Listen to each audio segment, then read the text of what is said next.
Chers auditeurs, pour cette grande occasion, j'ai décidé de modifier la formule de mes vidéos habituelles. Comme le quiz de Noël passé a été bien apprécié, je te propose de répéter l'expérience, mais sur le thème de Pâques cette fois-ci. C'est le parfait moment d'appeler tes invités car nous allons bientôt commencer. Je vais te proposer 10 questions à choix multiples en espérant que tu passes un agréable moment. Que vous jouiez en mode compétition ou pas, assure-toi qu'il y a assez de chocolat pour tout le monde. Allons-y! Première question. Tout d'abord, la première Pâques a été célébrée par Israël la veille de leur sortie d'esclavage en Égypte. Le menu du repas servi n'avait pas été élaboré au hasard. Moïse a suivi les instructions de Dieu à la lettre.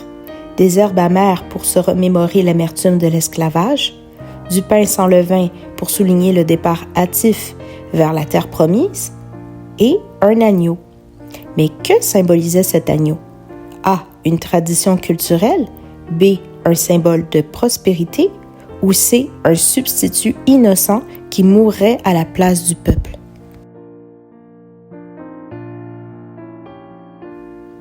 La réponse est C. C'est une préfigure de Jésus, ce doux agneau parfait qui s'est offert pour mourir pour notre pardon. Cet agneau devait être mangé au complet ou les restes devaient être brûlés, car le sacrifice de Jésus a été fait une fois pour toutes et cela a suffi pour sauver l'humanité. Question numéro 2. Lors de la première Pâques, que signifiait le sang sur les linteaux des portes en Égypte? A. Une décoration religieuse, B. Un signe de protection contre le jugement de Dieu, ou C. Un acte symbolique sans conséquences réelles. La réponse est B. Et aujourd'hui encore, c'est grâce à Jésus, dont le sang a coulé à la croix, que nous sommes épargnés du jugement. Question 3. Lors du dernier repas de Jésus avec ses disciples, pourquoi insiste-t-il pour leur laver les pieds? A. Parce qu'ils étaient physiquement sales, B. Pour montrer l'humilité et la purification spirituelle nécessaires, ou C. Parce que c'était une tradition d'époque obligatoire. La réponse est B. En effet, pour avoir part à une vraie relation vivante avec Jésus, nous devons humblement accepter de le laisser nous purifier au quotidien. De plus, Jésus s'est volontairement positionné en serviteur pour nous donner l'exemple à suivre. Si le Fils de Dieu a été humble, personne n'a d'excuse pour refuser de marcher dans l'humilité. Ce n'est pas une option, mon ami, c'est un chemin. Question 4. Lors du dernier souper avec ses disciples, Jésus leur dévoile qu'un d'entre eux va le trahir en le livrant aux autorités.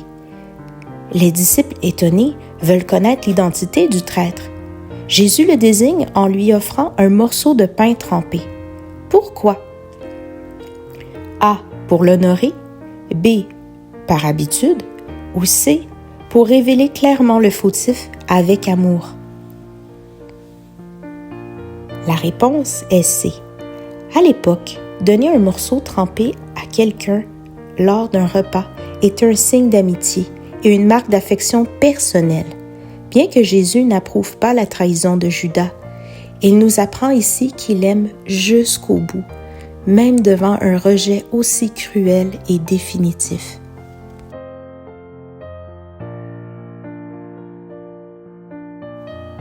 Parlons de la Sainte Seine, ce moment où Jésus a partagé le pain et le vin avec ses disciples lors du dernier repas, à l'occasion de la Pâque.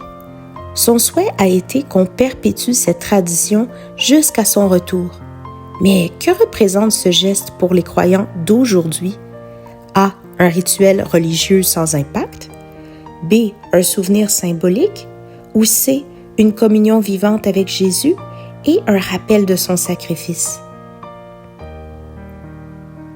La réponse est C. Jésus a lui-même expliqué le sens de ce geste.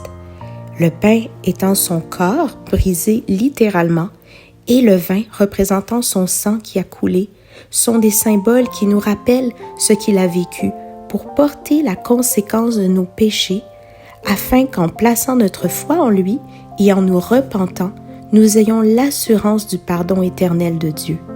Cette belle alliance, je veux me la remémorer toujours, car cette espérance est vivante, réelle et certaine.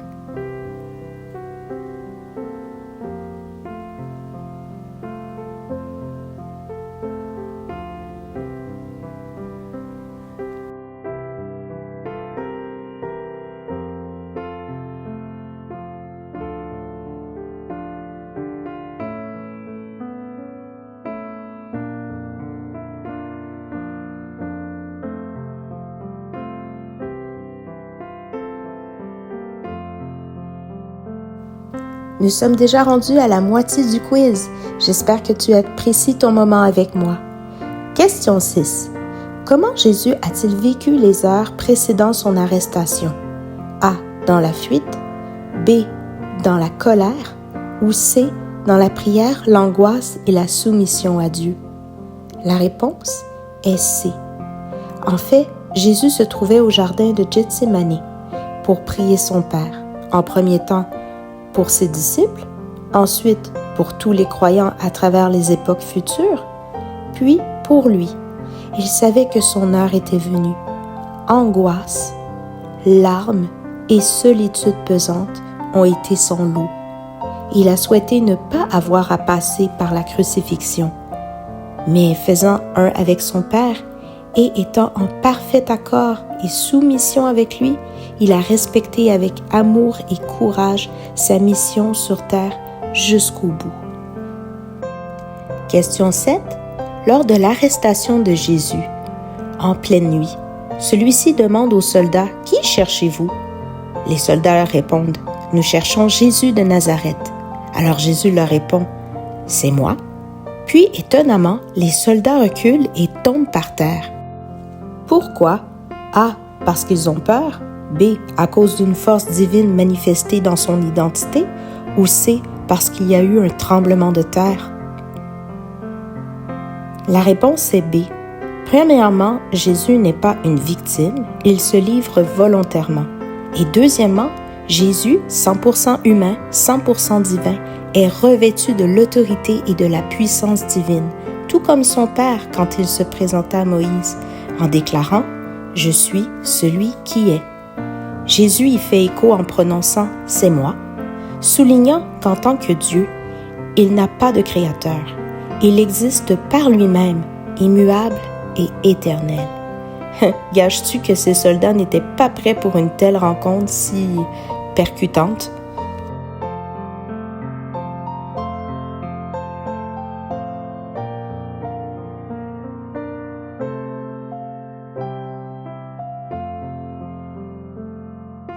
Question 8. Une des plus célèbres phrases de Jésus sur la croix est « Père, pardonne-leur, car ils ne savent pas ce qu'ils font. » Pourquoi cette citation est si importante? A. Parce que Jésus excuse le péché. B. Parce qu'elle montre que même le péché inconscient peut être pardonné. Ou C. Parce que plusieurs crucifiés de l'époque faisaient la même chose. La réponse est B. Anciennement, lors de la première alliance, le sang des sacrifices animaliers couvrait les péchés, même ceux commis par ignorance ou par faiblesse. Mais ces sacrifices ne pouvaient pas offrir un pardon parfait, ni purifier pleinement la conscience. Jésus ouvre désormais un chemin nouveau par cette deuxième alliance, un pardon complet et définitif pour les fautes connues comme inconscientes. Même dans la pire des souffrances, il a accompli le rôle de la victime propitiatoire, tout en demeurant l'avocat compatissant qui intercède pour les autres. Question 9. Combien de personnes ont vu Jésus après sa résurrection? A. Quelques disciples seulement. B. Environ 12. Ou C. Plus de 500 personnes. La réponse est C. Ce fait est relaté dans 1 Corinthiens 15, verset 6. Les autorités religieuses et politiques de l'époque ont cherché tant bien que mal de faire taire l'affaire. Mais comment contenir une si bonne nouvelle qui sort de l'ordinaire? Ses ennemis pouvaient bien traiter les premiers chrétiens de menteurs tant qu'ils le voulaient. Jésus a choisi de visiter seulement ceux qui avaient cru à son message. avant sa mort. Il leur a donné un mandat bien spécial et difficile à porter à la fois, celui de partager la bonne nouvelle de sa résurrection et du pardon qu'il libère, qu'il offre à tous ceux qui ont le cœur ouvert, sous peine d'être emprisonnés, torturés ou même tués par leurs multiples opposants s'ils ouvraient la bouche, ils l'ont fait quand même. Parce qu'ils ont mesuré l'importance que cette vérité détenait, assez pour prendre le risque d'être éliminés. Et encore aujourd'hui, l'histoire se répète dans plusieurs pays. Le triomphe de Jésus sur la mort en a toujours dérangé plusieurs, mais a aussi changé la vie de bien d'autres. Si c'était un mensonge, il me semblerait étonnant que beaucoup de gens aient été prêts à mourir pour continuer à le propager.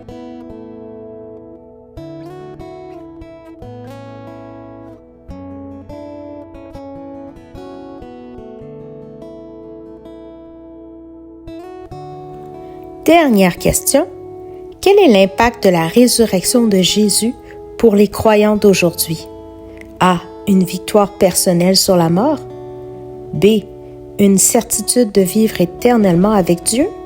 Ou C. Une raison saine de se réjouir tous les jours malgré les difficultés de la vie. Tu hésites entre les trois choix, non? Il ne faut pas.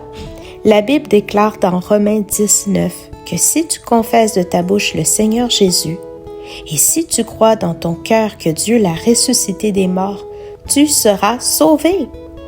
Peu importe le score que tu as eu à la fin de ce quiz, si tu reconnais ton besoin d'être réconcilié avec Dieu le Père, que tu te repens en croyant que Jésus a payé sur la croix le châtiment que tu méritais et que tu crois qu'il est ressuscité, tu es gagnant.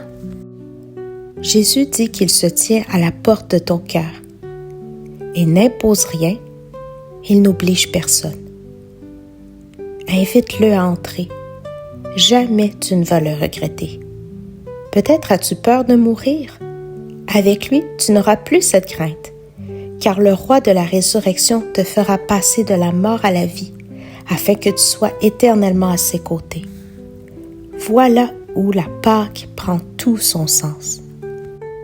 Cher auditeur, notre vidéo se termine et je te souhaite une merveilleuse Pâque. À bientôt.